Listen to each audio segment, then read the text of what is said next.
Nelson Mandela spent 27 and a half years behind bars. Now, you would think if you had spent that kind of time in prison that you would come out of prison angry. And it's interesting when you talk to people who have spent that kind of time behind bars, especially in his case because of the reasons why he went to prison.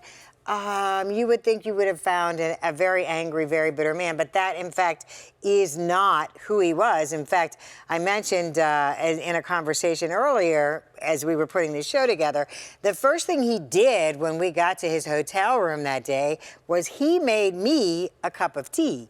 And by making me a cup of tea, he actually made me comfortable, because I'm going to be honest, he was probably the most important person.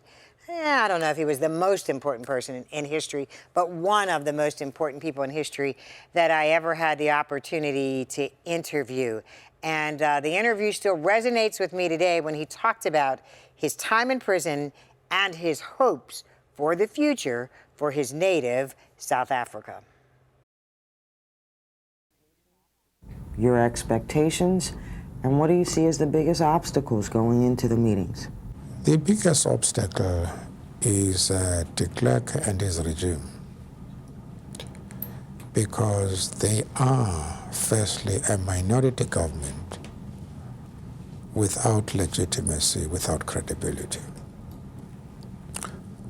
And then they, as an apartheid political party and as an apartheid regime, they can never supervise the transformation from an apartheid to a democratic society. And for that reason, we are therefore insisting on the immediate installation of an interim government of national unity, which will represent all the people of South Africa and be seen to be representing them because of its composition. And the obstacle to this forward movement is the de Klerk regime, because of their incapacity to serve the masses of the people of South Africa as a whole.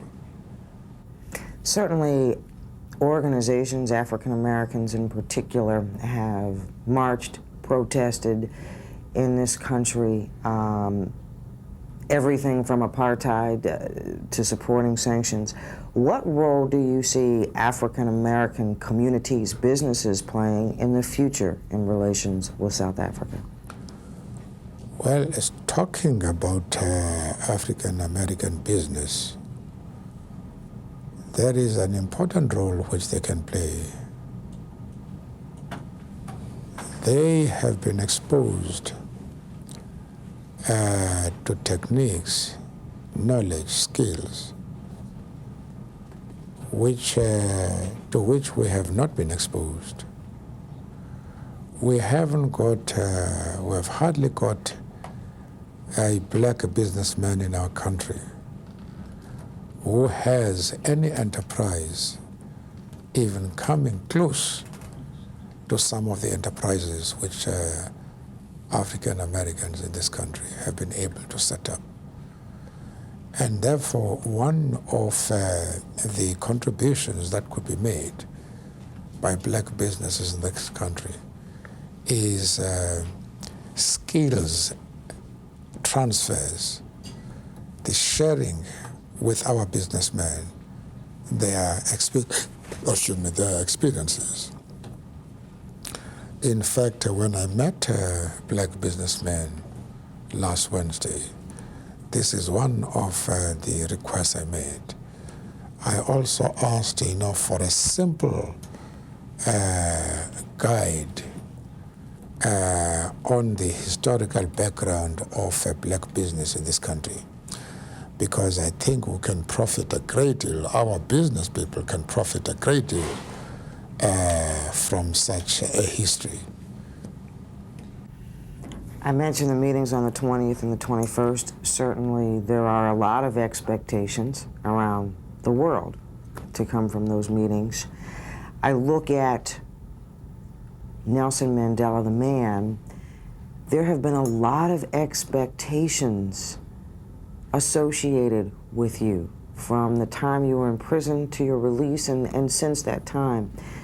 Does it become difficult? Does it become trying for you, the person, to live with those expectations that so many people have placed upon you?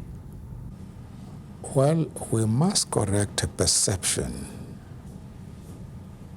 that it is an individual who can bring about radical changes in the political situation. This is not correct because radical political changes and the democratic changes we're demanding can only be brought about by an organization, by individuals acting collectively. My comrades have done exceptionally well during the almost 30 years in which I have been idling in prison.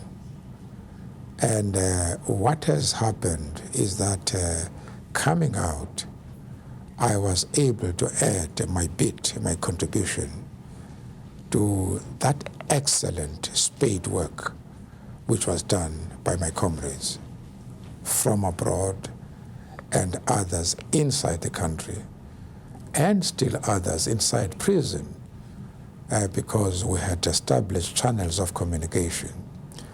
And I can assure you that my comrades played a very important, if not decisive, role in arousing the expectations which you find today.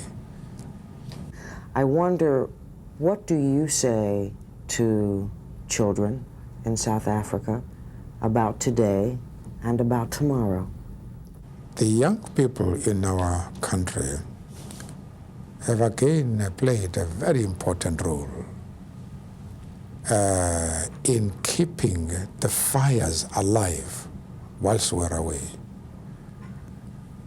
I was startled when I came out to find a new dimension in thinking and in the handling of problems. The children have become highly conscious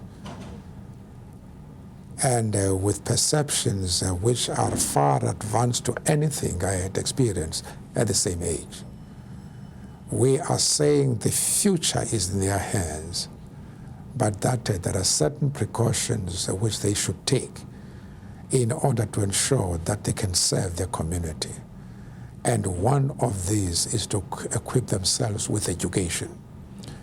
And that if they are going to cope with their counterparts in South Africa, and more especially if they are going to cope with their counterparts throughout the world, they have to make sure that they are properly equipped, because the world today has become very small, and world organizations are now focusing attention on problems which are international in nature.